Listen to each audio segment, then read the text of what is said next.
Alors, Jean-Claude Godard, toujours directeur de l'école de la seconde chance, phase 2 du reportage. Là, on est avec des stagiaires, on ne dit pas élèves, on ne dit pas étudiants, on dit stagiaires, que tu vas nous présenter. Oui, présentez-nous. D'accord. Michaela, Oui. Qui est rentrée au mois de septembre de 2015. Marc, voilà. qui est rentré en novembre ou décembre de 2015, novembre. Et Anne-Laure qui vient juste de rentrer depuis 7 ou 8 jours. Voilà. Ici. Puisque quand on reçoit des jeunes, on les reçoit tout au long de l'année. On ne reçoit pas des jeunes, il n'y a pas de rentrée scolaire. Ouais. C'est tout au long de l'année où on reçoit les jeunes. C'est ce qu'on appelle les entrées-sorties permanentes. Dès que certains jeunes sont sortis pour du travail ou pour un centre de formation, ça libère des places et on fait rentrer d'autres jeunes. D'accord. Alors on va commencer là. Michaela. Allez, on commence par les plus anciennes, ou les plus anciens, et tout. Michaela, pourquoi tu es rentrée dans le centre de formation? Pourquoi tu as choisi de rentrer ici ou on t'a imposé de rentrer ici? J'ai contacté ma MLG, c'est eux qui m'ont fait une prescription pour ici. MLG, c'est quoi? C'est la mission locale des jeunes. D'accord. C'est un groupement. Ils m'ont fait une prescription pour ici parce que je ne savais pas dans quoi me lancer. Et ils ne savaient pas sur quoi me mettre sur Cap Avenir ou Cap Métier. Donc je suis venue ici. J'ai fait ici un projet professionnel pour essayer de savoir c'était quoi. Au final, c'est barmaid. Je savais que c'était dans la restauration. Après, ici, les stages et tout que j'ai fait, ça m'a permis d'aboutir dans quoi c'était. Après, je suis là depuis septembre. Ouais, ça se passe bien. Ouais, c'est bien. Les formateurs, ils sont géniaux. Les cours aussi, la RMG. Alors justement, il y a quoi dans les cours? On a un peu tout. On a une professeure où on apprend comment se servir de notre cerveau. Oui. On arrive à le comprendre, plein de choses comme ça. La cognition, d'accord. Voilà. On a des cours de remise à niveau sur le maths, français, informatique, l'anglais, l'espagnol, les cours basiques. Après, rien de... Et quand est-ce que tu comptes sortir d'ici? Le plus vite possible. Le plus vite possible, et pourquoi faire? Là, je suis à la recherche d'un CAP serveuse pour après finir en mention complémentaire barmaid, parce que je suis obligée d'avoir un CAP. Et là, je cherche un patron au plus vite pour partir d'ici, parce que plus vite on part d'ici, mieux c'est pour notre avenir. D'accord, donc c'est profite. Ouais, voilà. Voilà, c'est une annonce comme ça, au passage. Un patron de bar, donc... Ouais, voilà, barmaid, s'il vous plaît. D'accord. Restaurant, non, donc un pub. Pub. D'accord, un pub irlandais, mais du Nord. Ouais, d'accord. voilà. C'est très spécifique comme demande. Bon, candidat suivant.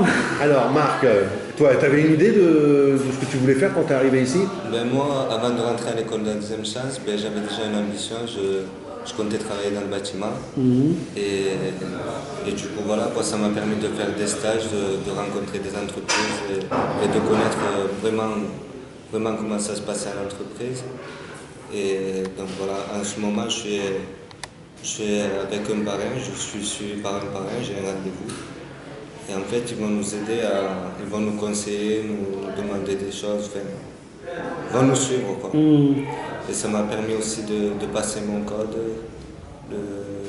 Ça m'a permis beaucoup de choses, de faire des connaissances. Et voilà. Donc, parfait, candidate suivante. Donc, alors, Anne-Laure qui vient juste de rentrer. Là. Voilà. Pourquoi tu as choisi de rentrer en plus? Anne-Laure habite loin en plus. C'est une belle ville loin. J'y suis allé, c'est vraiment bien.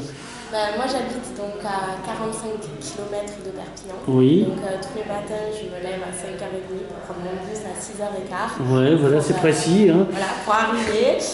Et puis je suis très motivée, j'ai voulu venir parce que le système de la deuxième chance m'a vraiment plu. Moi personnellement je suis mère de 2 enfants. J'ai lâché les cours pour phobie scolaire à l'âge de 16 ans, je n'avais pas de diplôme. Je viens avec un projet professionnel plus ou moins précis puisque je souhaite travailler dans la logistique ou dans le domaine social. Donc les stages me permettront justement d'approfondir mes... Et de choisir. Et de choisir surtout. Et de choisir. Donc pour l'instant, moi je ne suis pas encore sortie, mais voilà. Et puis grâce aussi donc, à l'ERDC, je vais pouvoir aussi passer mon bac. Alors, on a constaté sur le département un gros problème de mobilité. C'est-à-dire que les jeunes avaient beaucoup de mal à pouvoir trouver du travail, aussi parce que le travail est souvent loin de chez eux, ou alors à des horaires qui ne correspondent pas à des horaires de bus, ou alors pour se loger, il faut sortir du centre-ville si on a les moyens de pouvoir se loger d'une manière indépendante. Et donc on est toujours à la recherche, nous, de fondations ou de subventions supplémentaires, de manière à pouvoir améliorer le futur de ces jeunes. Donc là, on a démarré aussi un dispositif qui permet à une vingtaine, une trentaine de jeunes par an de pouvoir passer au moins leur code de la route. Après, le conseil départemental nous aide ou aide les jeunes, pas nous, mais aide les jeunes pour pouvoir finir leur permis de conduire et de pouvoir commencer et de démarrer sur le code, qui fait partie intégrante de leur formation. Donc on va les pousser, on va les tutorer de manière à ce qu'ils puissent obtenir leur code le plus rapidement possible. Alors c'est quoi le rapport des hommes politiques et femmes politiques à l'école de la deuxième chance? Est-ce qu'en période de campagne, ils viennent regarder ce que c'est? Est-ce qu'ils sont au courant? Enfin, non. C'est un dispositif connu. C'est un dispositif connu qui est financé par le conseil régional, donc dans leurs compétences. Mais hors compétences, par exemple. Est-ce que la mairie de Perpignan, par exemple, le rapport à la mairie de Perpignan, puisque non, ce n'est pas dans leurs compétences et on n'a pas de rapport particulier avec la mairie de Perpignan. Le seul rapport qu'on peut avoir avec la mairie de Perpignan, c'est quand ils acceptent de recevoir un stagiaire dans les espaces verts ou dans les services techniques ou en secrétariat ou en animation, donc sur tout leur domaine de compétences, et qu'ils acceptent de recevoir un stagiaire. Donc on a des rapports avec les chefs de service, principalement avec des techniciens. On n'a pas de lien sinon de filiation avec la mairie de Perpignan. Nos liens sont avec, pour le moment, uniquement le conseil régional. D'accord, donc c'est la compétence de toute manière. Voilà. Alors, on va revenir sur vous. Excusez-moi, avec l'État aussi. Oui, quand même, l'État français est centralisé. Merde, quand même, c'était étonnant. Voilà, quand même. Donc, racontez-moi avant, enfin, pas trop de détails, mais qu'est-ce qui, dans votre parcours de vie, a fait que vous n'avez pas tenu à l'école de la première chance, si je puis l'exprimer ainsi? Pour moi, j'ai terminé l'école à 4e parce que j'ai fait ma 4e à Serré, à Beau-Soleil. Et du privé pour rentrer en public, c'est assez compliqué. Et j'ai réussi à intégrer une école publique, mais Ponce, au mois de octobre. Donc ça m'allait pas du tout comme établissement. J'ai fait péter. Donc j'allais pas du tout, j'ai carrément abandonné.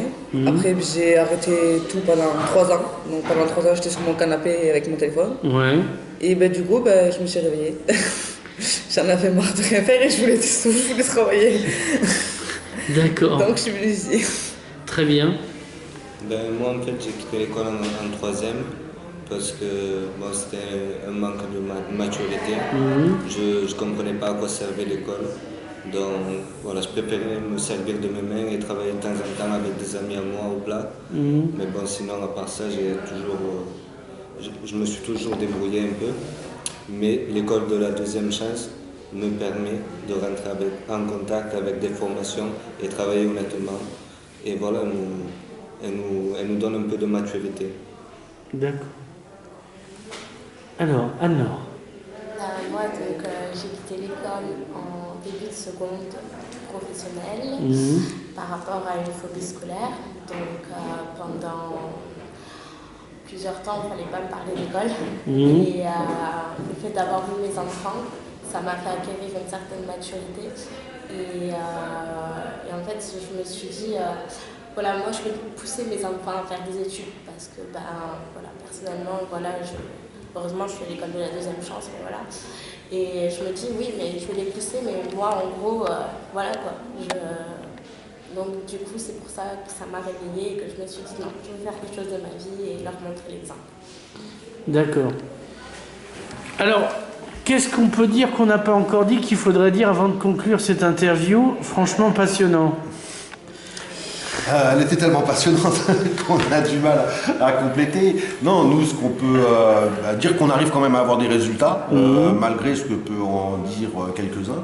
Et puisqu'on a des articles élogieux sur nous, mais on a aussi des moments, des articles qui ne sont pas très élogieux. Ah oui, tout le monde n'est pas... on arrive dans National Hebdo, ils vous aiment pas, c'est ça? Par exemple, oui. Par exemple. Bon, on ne réussit pas à 100%, ce n'est pas vrai. Oui, mais ça c'est pas possible. Il faut des fois deuxième chance, il faut des fois une troisième chance. Ouais. On reste ouvert.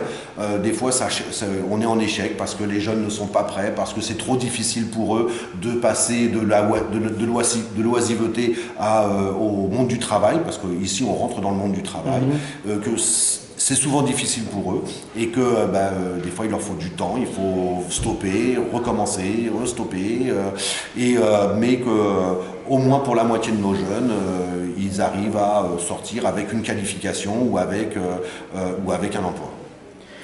On doit suivre les jeunes pendant 12 mois à la sortie d'ici, quel que soit le jeune. Et donc on va leur casser les pieds, on va leur téléphoner, on va leur envoyer des mails, on va leur demander de revenir nous voir et de nous raconter ce qui s'est passé à la sortie d'ici. Et donc on a les statistiques de ce qu'ils font. Et pour la moitié de nos jeunes qui ont été pour la quasi-totalité, 80-85% de nos jeunes qui ont fait le parcours complet ici, c'est-à-dire qui ont fait le parcours qui avait été défini avec eux. Donc je rentre, je découvre et je vais jusqu'à entrer en formation ou rentrer sur un emploi. Pour 80% des jeunes qui ont fait tout ça, ils sont au bout de 6 mois, soit en emploi, soit en formation. Ok. Vous avez quelque chose à dire pour votre défense, si je puis dire? Voilà, ce qui change de l'école de la deuxième chance par rapport au lycée ou au collège, c'est surtout l'ambiance. Il y a une très bonne ambiance, il y a un peu de solidarité quand même. Et voilà, quoi, il y a une meilleure entente surtout. Une formation citoyenne. Moi, ce que j'ai pu en voir depuis le temps que je suis là, c'est qu'il y a une bonne ambiance, il y a une ouverture d'esprit qu'on ne trouve pas forcément à l'école de la première chance, si je peux dire ça comme ça. Et puis voilà, on se sent soutenu, on se sent aidé, on a envie de progresser et on est là sérieusement. Voilà, les personnes qui ne sont pas là sérieusement lâchent ou finissent par partir, mais la totalité des jeunes qui sont là sérieusement. Merci à vous tous.